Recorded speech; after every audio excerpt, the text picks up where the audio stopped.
Sziasztok, én Noel vagyok, ebben a videóban bemutatom ezt a JBL copyrightos hangszórót, azaz lekopizták a hangszórót. Tehát, ja. Itt található a hangerő felle gomb, itt van a play pause gomb, itt meg a rádió van.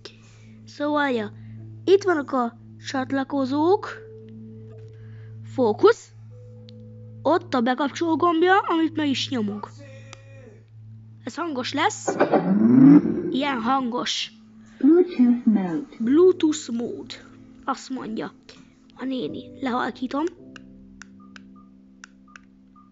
Lehalkítottam. Ez a rádió, hallgassátok. FM mode.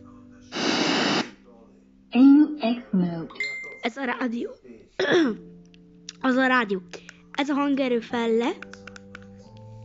Ez meg, ha össze van kapcsolva a telefon a hangszóróval, és egy videóban vagy, akkor ezzel el lehet indítani.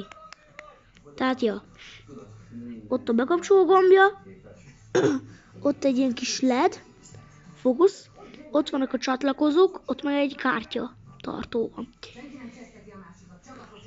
Akkor ugye itt a talpa, tehát, ja, és ez nem is a JBL logó, hanem a JBL hangszórónak a kopizása.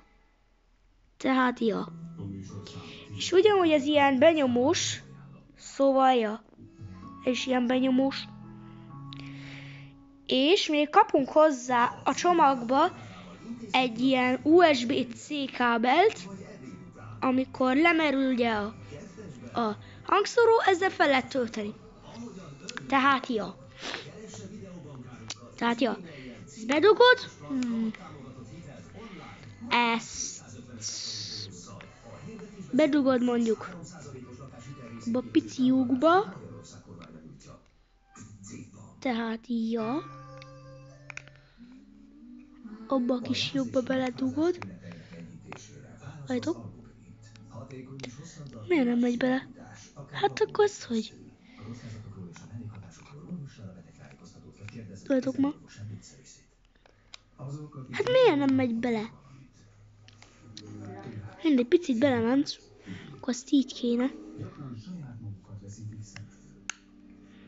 Mindegy, ezt majd így lehet majd bedugni. Tehát, ja. Köszönöm szépen, hogy megnéztétek ezt a videót. Tetszett, akkor dobjatok rá egy lájkot.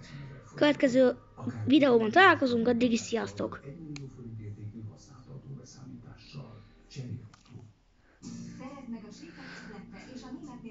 Sziasztok!